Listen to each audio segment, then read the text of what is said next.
G'day all and welcome to Murder Valley. It's a bit of a wet old miserable morning here, and it's a Sunday morning and I could be sitting inside watching telly or sitting on my phone, but instead I'm out here in the garage and I'm making up some tyres for G Plus chassis. There's some rears there that I've already made up, and just while I'm doing it I've pulled these old Xtractions out because I thought I'd tidy them up and stick them on the dyno and run them in for the night's race, like race meet, just for something different. So these are old Mazda RX3 bodies I resin cast years ago, and I literally threw them together in an afternoon before a race meet, and they're that badly done. Like they're raw resin, and I just got textures out so I could stick colours on them so that you could tell the difference. Funny thing about that is I gave painting them a crack. Two of them I've got clear coat on, and this is the stuff I had to go up putting on top of them. Anyway, it reacted with the resin, and they've got this funny, it's like it's worn off, but it made the body feel soft and the paint felt soft. So the ones that actually have nothing on them have fared better. But anyway, I pulled one out of the packet. Now I don't know whether this has got something to do with the reaction with the paint and the resin or what, because this is unbelievable. I've never seen anything like this before. These are the tyres that are off this one that did have the clear coat on it, and these tyres were wet, like they've got oil on them, but it's not oil. They've got flat spots on them, and they've left, this is the container they're in, it left wet spots where the back tyres were sitting on the thing. So they've had a shocking reaction. Best place for them is in the bin. So yeah, I'm going through putting foam tyres on them, but as I'm going through putting them on the dyno, now this is only at 8 volts because I'm just getting them back to running again, and that's nothing all that impressive, is it? But this one's still a little bit slow. All the other ones over here have already done them, and they're all pulling 1.0, 1.1, something like that, and I'm trying to get them consistent, but this one just refuses. So what I thought I'd do, just like my Xtraction videos I made the other day, sorry, not Xtraction, 4Gear, I thought a good thing to do would be to show you how I get these to run better.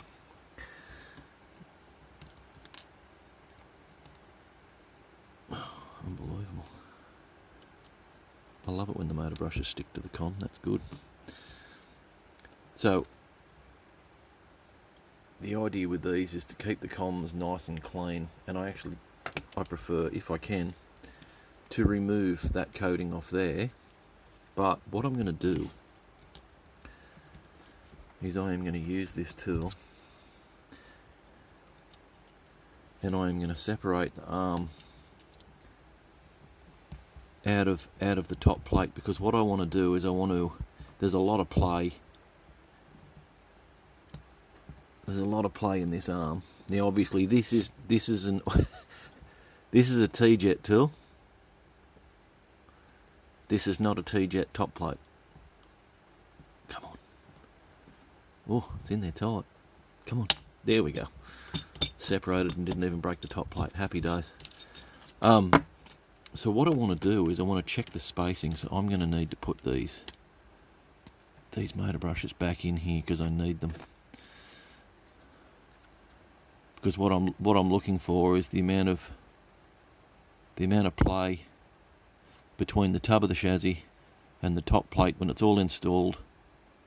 Because what I want to do to increase motor brush tension, I want the armature to sit nice and low.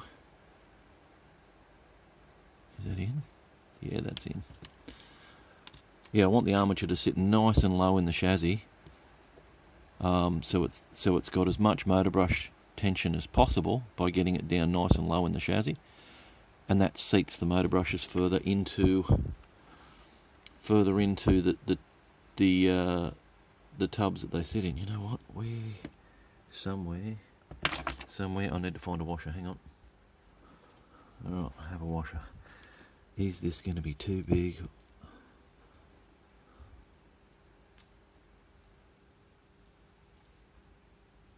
Oh, come on.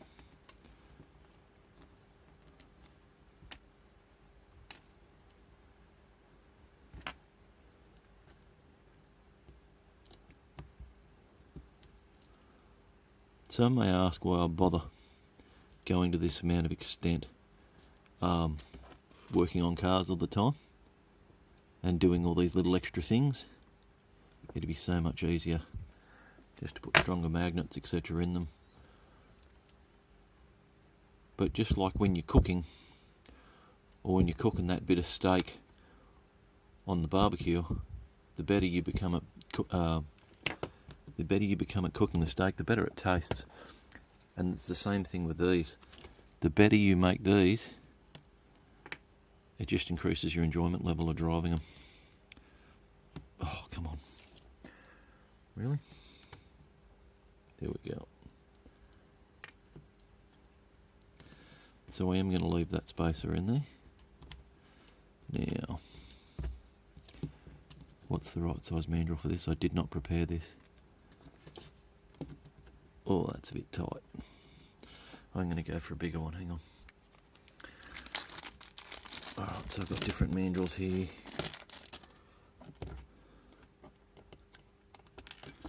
I don't want to do what I did to the 4-geared one the other day, but I don't think that's going to happen to this, to be honest, because there's a lot more brass in this. That's wrong. Well, I'm just going to go for the biggest one, because I'd rather not misshape the teeth.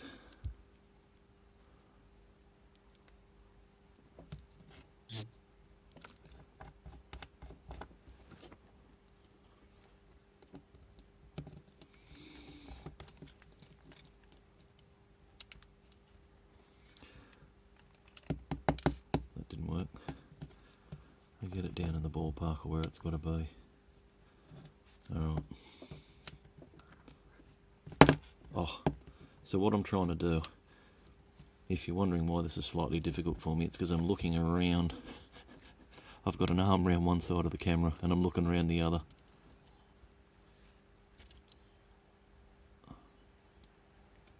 Alright.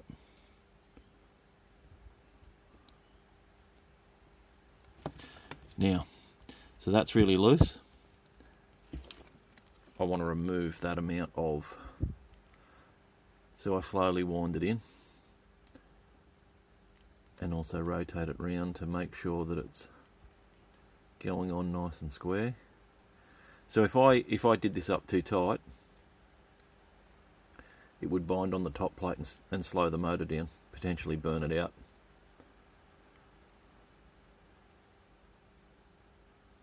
That's good enough, I reckon.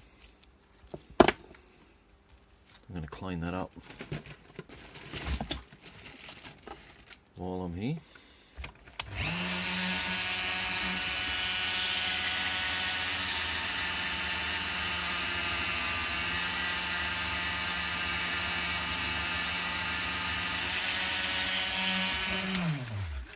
So that's a stainless steel wire brush, and make sure when you do that this center gear is removed, because otherwise you're going to be going looking for it, because that's going to kick it off.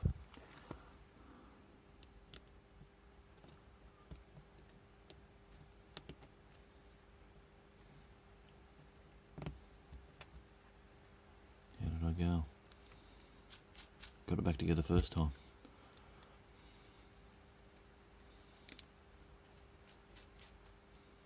Here we go. Alright, so still at 8 volts.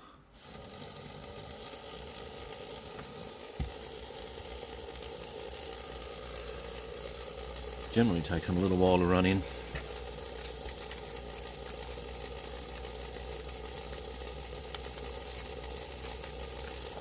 I might put some com drops on the bottom. Very, very minimal amount of lube in that hole, or you will end up with it on the com plate and you'll end up with a dirty com plate.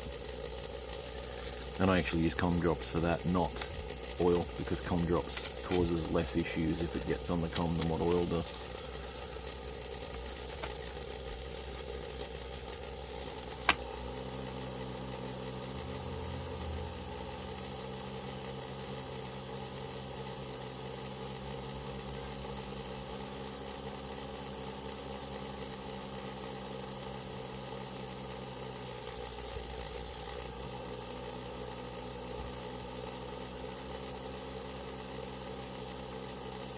So what I've found is when motors start to run in, and this is probably more crucial for pancake motored cars than inlines. Your pancake as in the ones with the armatures that spin this way. If you can just sort of hold it a little bit steady until the motor revs start to increase, rather than just letting it hop around and run a bit untidy, it helps in getting them up to speed quicker.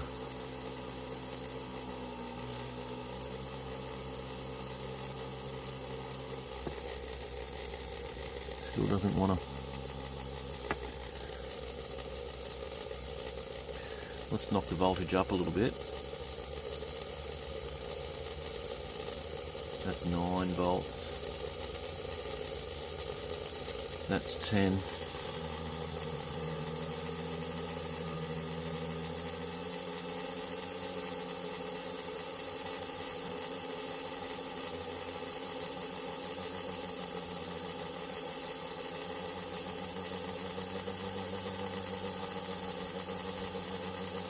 I'm just holding it steady so it doesn't bounce around at all, and just putting a little bit of weight down on the pickup shoes, because that's really the major problem. If they run a little bit not perfectly smooth, the motor brushes jump round and lose contact with the dyno.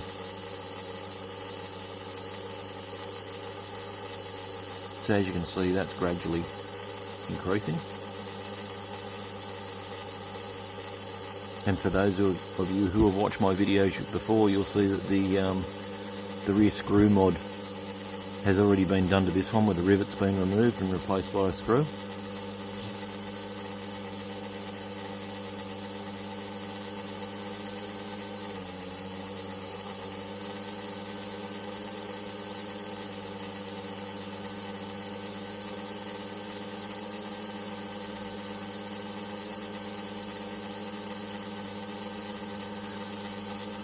So even at 10 volts, you can just see that just by letting it run.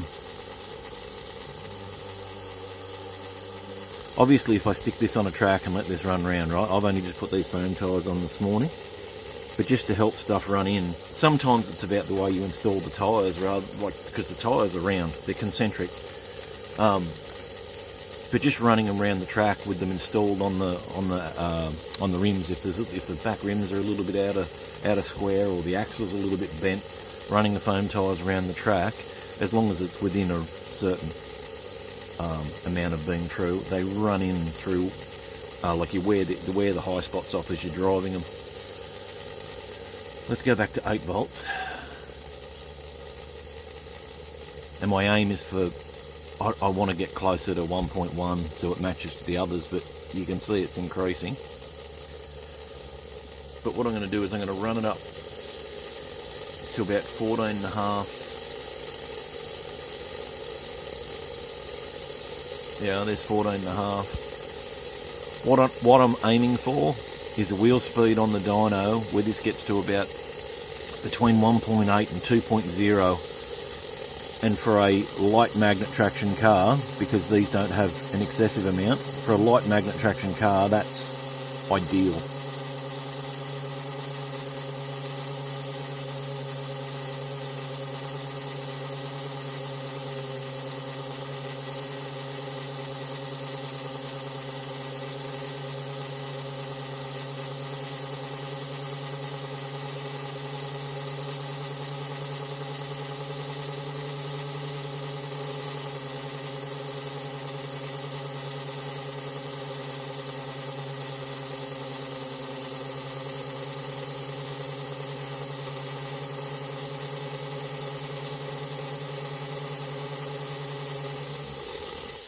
Alright, so if you're still here watching and you haven't got bored, things about the Autoworld Xtraction, right? So these are a remake of the AFX Magna Traction. They're very, very similar. The top plate does not switch from one to the other. The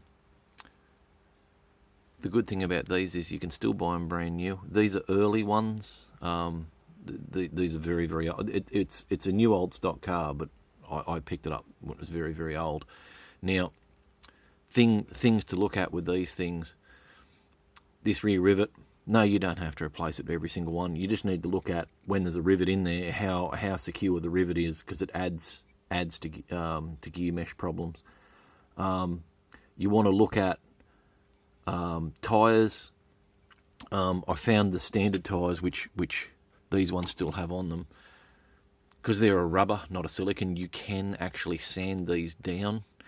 You get a lot out of just sanding these down, rather than just leaving them and just as they are out of the packet.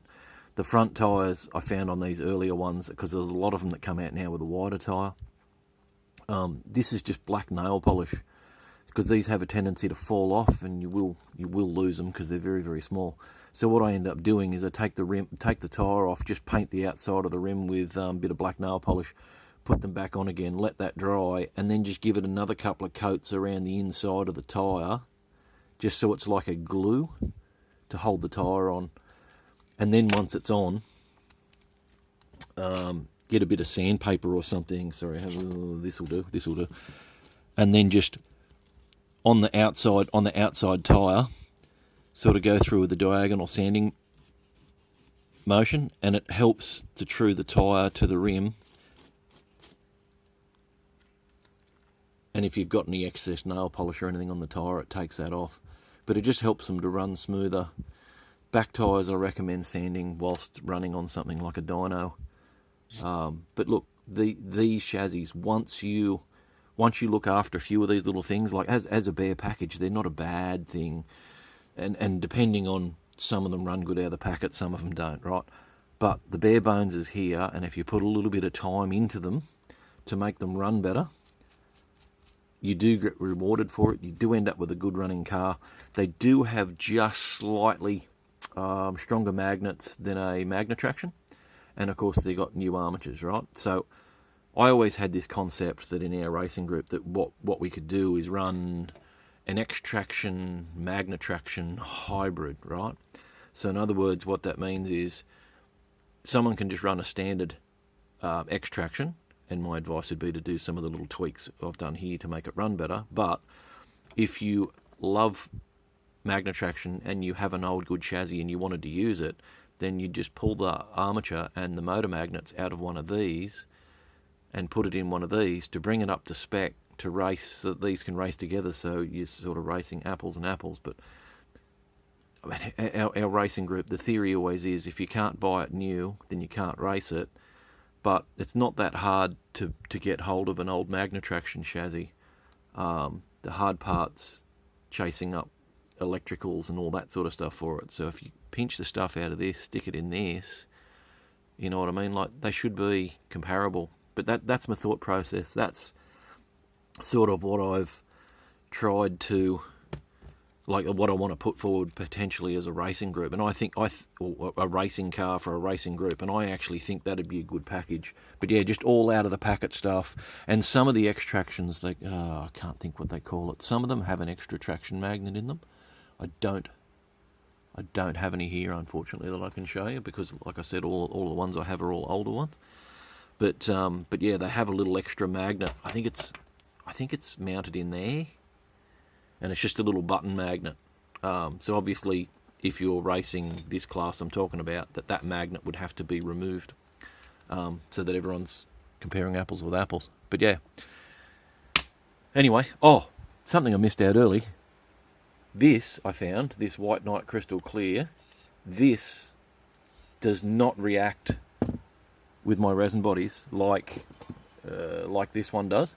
So I always paint all my bodies with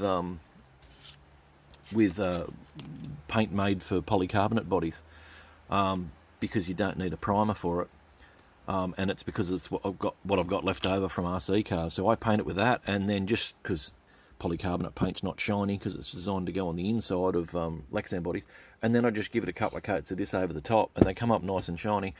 And once I get these chassis running, well, that's what I intend to do, is actually paint them properly and not just leave them with these stupid texture liveries on them.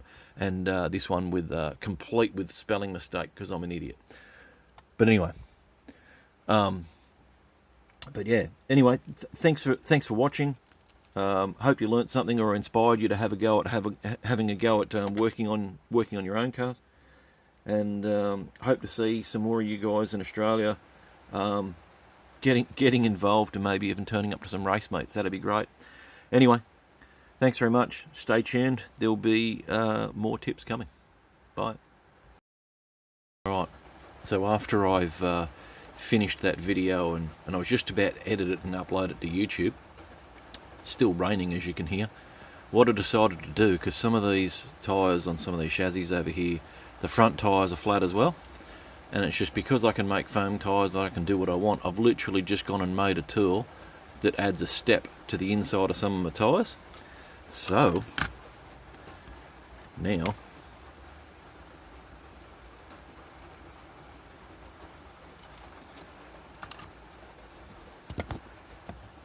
I've got a, come closer, now I've got a full width tyre. So what I'll end up doing is nail polishing that on. I might muck around a little bit more with the sizing and maybe get it, how much lower can I get it? Too close. Not much lower, so it's around about the right diameter. But I'll probably end up giving that a very, very light sand after it's fitted. But yeah, I'm quite pleased with that. That's a good width tyre. There we go. Things you can do when you can make your own tyres at home. Anyway, thanks for watching.